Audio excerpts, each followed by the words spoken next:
And I wanted to kind of get your guys' overall reactions with the athletic rankings. I'm going to put it on the screen, and I lost the internet earlier, which I don't know. This storm is It's the crazy. weather. Yeah, Yeah. it was like pouring by me too. So here's the top 10. So I don't know if you guys kind of want to like just look at it real quick, but just overall thoughts with them being in the top 10.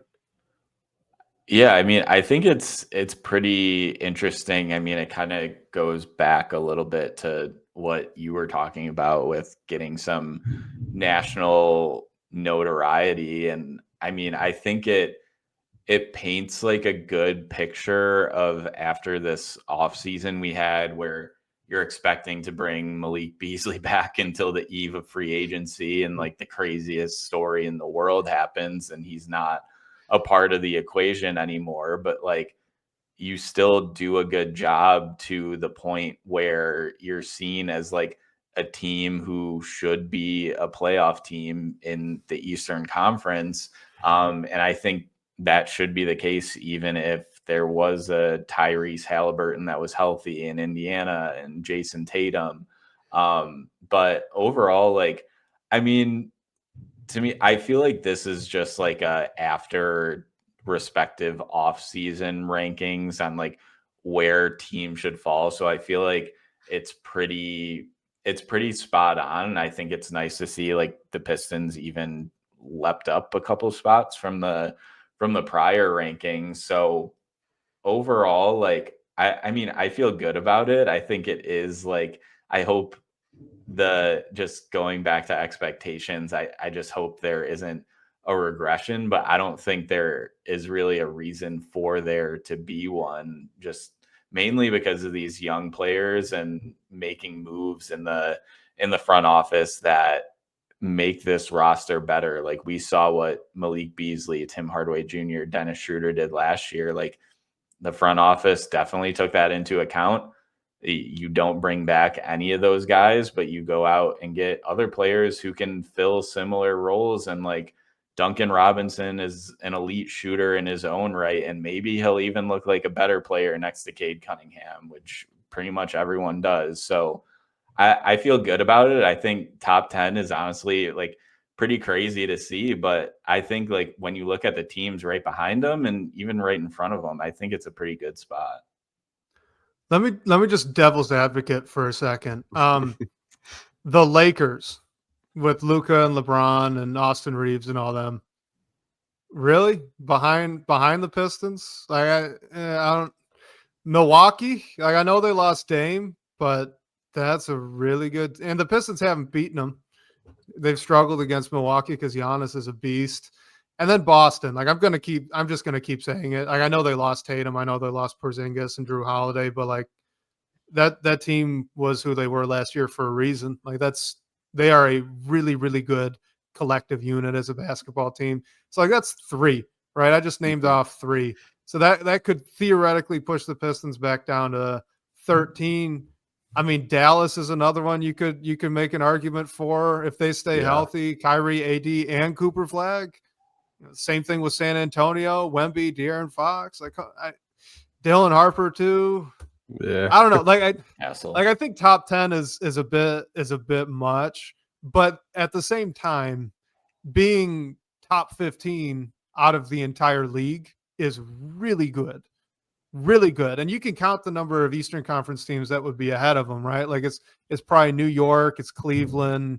Well, who else is there? Orlando, Milwaukee, Boston, and maybe Boston, right?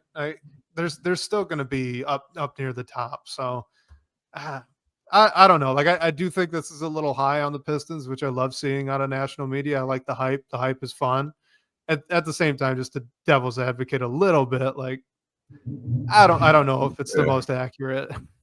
I could understand that though. I was kind of surprised the Spurs were 20, kind of given their offseason. I thought they actually had a really good offseason. I like the additions that they made to their team. The Clippers, I mean, yeah, that one's interesting. Yeah, I mean they're up for. I mean, if you woke someone up from a coma for like the last 12 years and say, hey, we still have Right. Chris Paul, like they'd be like, oh, did we win the championship because we got James Harden? But I mean, the Clippers should be a fun team, a fun regular season team, I should say. Agreed. But yeah, I mean, like the Lakers, I thought the Lakers had a okay offseason, getting Ayton. We'll kind of see how that works with JJ Redick and all those guys. I'm just waiting for him to miss a defensive rebound assignment and JJ to snap because I know it's going to happen. Yeah.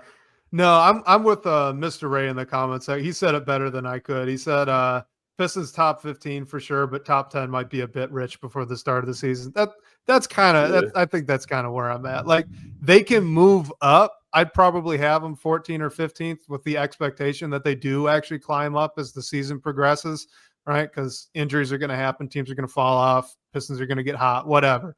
But top 10 it might be a little premature. Maybe they accounted the playoffs too into their ranking. Maybe that's why other teams are a little bit lower. Sure. Yeah, I mean, like maybe that's why the Pistons are top 10. I feel like winning 2 games in Madison Square Garden will probably get you a little bit of respect nationally from a lot of these writers. Definitely. Yeah, I think. Am I crazy for liking the Hornets more than 27th? I mean, I like them more than the Pelicans. Yeah. I think they could be a play-in team. Yeah, there's a lot of talent down there in Charlotte. I have Washington as my sneaky play-in team this year with their vets that they have, and I mean, still having Chris Middleton and TJ McCollum this year, and I think Alex Sarr is just going to pop off this year. I think he's going to have, you have more players that aren't just going to be jacking up shots like Jordan Poole and Kyle Kuzma. So I feel like Washington they might be the Pistons of this season. Or they're just a surprise team that, starts winning games. You never know. And then to go in the other direction, like putting the Bulls 22 when they don't have they re-signed Josh Giddey? Isn't he still sitting out there? Like, he was a big part of that post All-Star break move. I don't know about that. I feel like all the RFAs are kind of getting screwed by the new CBA. Yeah, 100%. Yeah, I mean, I think the Pistons, it's almost, to me, it looks like a belief in Cade Cunningham more than anything. I think you can make an argument that you're looking at a team that has the best guard in the East. Like, if you remove Halliburton from the equation now that he's going to be out, like Brunson, Mitchell, LaMelo Ball, maybe Maxey and Philly, I don't know. I feel like the Pistons could, you could make an argument that Cade is the best guard in the East. I mean, he's definitely the right in that argument. Yeah, he's definitely the one I want to have for the future. So I don't know. Yeah, I mean, you could probably make a case of that. I'm already seeing it from some stat graphics out there that 30 predicting Cade to be in top 10 MVP voting and conversations already, which it wouldn't surprise me if he's kind of a dark horse candidate if he takes another step in development. Who knows? Who really knows? If he drags the Pistons to over 50 wins, I think that conversation is going to get really loud, and rightfully so. And Blake, to your point, you could even open that up to the NBA on the whole. Name the guards, the point guards you take over him. Luka, SGA for sure. What do you count? Are you not? Are we counting Ant or no? I wouldn't count Ant. He's a shooting guard to me primarily, right? No, I agree. Man, that conversation's been loud. Yeah.